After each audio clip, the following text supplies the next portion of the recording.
precede the story here with a lot of these stories have been about dating. When we got the topic, it said about darkness and dating, things like that. I stopped on the first word. So this is not a date story. It is about darkness. Now, really that's just a word, because most of the time it's either a metaphor for something else or it's a negative term describing the situation where there's an absence of light. But there was a time in my life when darkness was tangible, when it was a real thing, when it was a player on center stage and affected what I experienced. The year was 1977, and I was a store detective in Manhattan on the Upper East Side, 86th and Lexington. The store occupied half a city block and stood 12 stories high. That year there was a report in the newspapers that New York City police officers on average arrested one person a month. In our department, our people individually had an average closer to one a day. It was an active department. We had all kinds of people. We caught preteens and the elderly, the homeless and millionaires.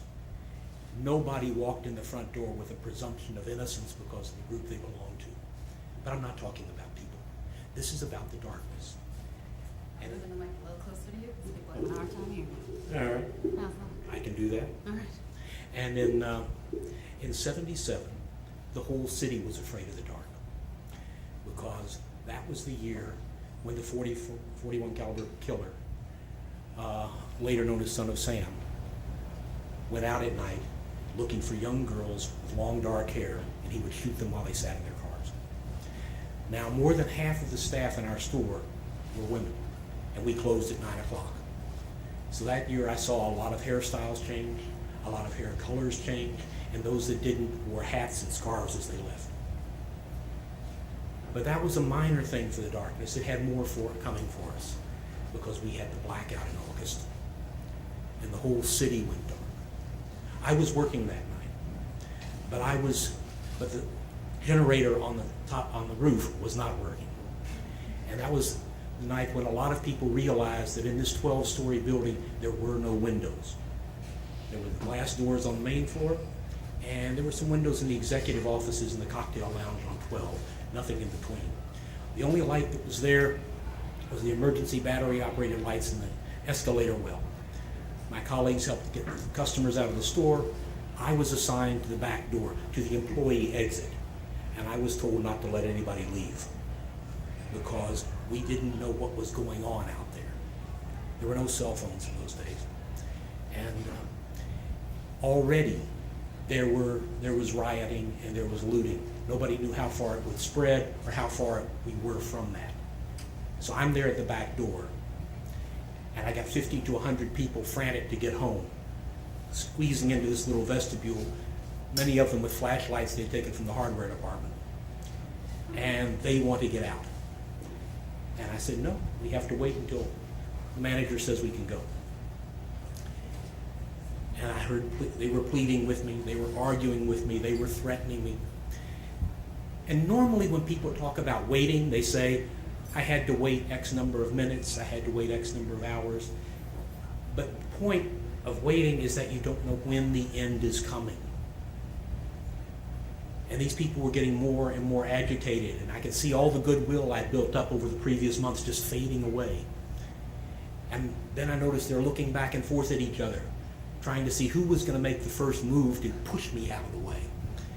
And fortunately, it was shortly after that, after I noticed this mood coming on them, that we did get the call. The streets were safe enough where we were. I opened the door, they flooded out. I got to spend the night in the store. I wasn't alone, there were other people, except they got to spend the night in the furniture department, and I sat in a chair by the door. But that night, because we had company, it wasn't so bad. The ordinary nights, when we closed, were worse, because I say we because it was on a rotating basis, but I really mean I, because when we closed, only one person stayed behind. And I would let everybody out and lock the door. And then go up to 12 and work my way down, looking in the restrooms, the stock rooms, and the fitting rooms to see if anybody had hidden themselves in there, because it had happened before. And the store, even though it's solidly built, there are always little noises, little rustling things that go on. And you're walking in this big retail mausoleum, coming down the stairs, walking down the escalator from store to store, and it's creepy. You know, you have the mannequins there watching you as you pass. Actually, they don't do that. They're very well behaved and they keep to themselves. But the little noises were there, and the silence, and this big open space. And one night I get down to my station down by the back door, and a light goes on. Someone is in the stockroom on 11. It's a big mini warehouse kind of stockroom. Okay, so I go upstairs. Now, we are not armed. So I pick up a baseball bat along the way, and I get up to the 11th floor, and I slip into the stockroom, and all the lights are out there, but there is a little light coming from the back, and I'm not sure what that is, but it's illuminating enough I can see all the steel shelves with merchandise. And I think, I really don't want to sneak up on this person, because I don't know who's going to be more surprised. So I think back to those nature movies I used to watch, and the gorillas in the jungle, and I get an idea. I look at the steel shelf next to me, and I got a bat, and I go, "Whang! I know you're in here! Now get out and show yourself, because if I have to find you, you won't like it! Whang!" And I wait. And then I hear a little beep, and I look back, and realize that little light is from the emergency exit sign. There's a fire well back there. So I go through checking the aisles, there's no one in there, get there, open that up, and there are some designer purses on the landing, and then a couple on the steps going down. I hear footsteps. All right, now I'm going down the stairs, and I know that the way this fire well is, you can get in, but you can't get back out. It's one of those things. You have to go down to the main floor, and then the exit doors go right onto the sidewalk, except after hours. When we close the store, we put a chain on the push bar on the door. So he's trapped down there when he gets there, and I'm coming down after him. Now, of course, I would be trapped as well, but at moments like this, you can only think of one thing at a time, so I push that aside. And I trot on down, and I get to the main floor, and there's nobody there. There are two big paper shopping bags filled with these designer handbags, and no people. I look around, and I go check the door, and I realize there's enough slack in the chain that it opens about this wide. And someone who is thin and highly motivated could squeeze out. So there you go. And that would be one of the worst things that could happen, well, as far as scary things, except there was one more time.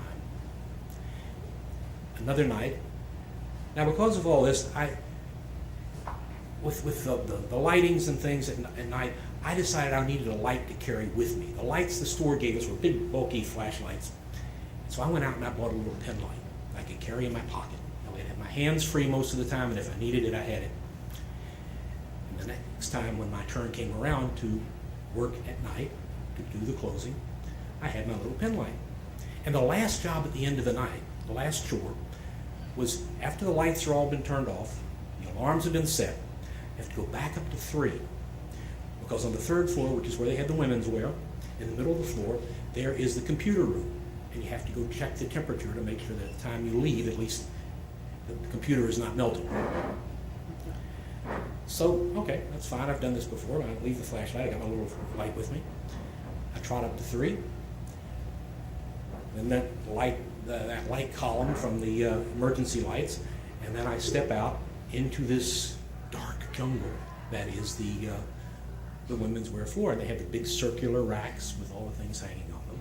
And I have to walk around them, and I've got turn on my little light, and it's not nearly as bright as I thought it would be.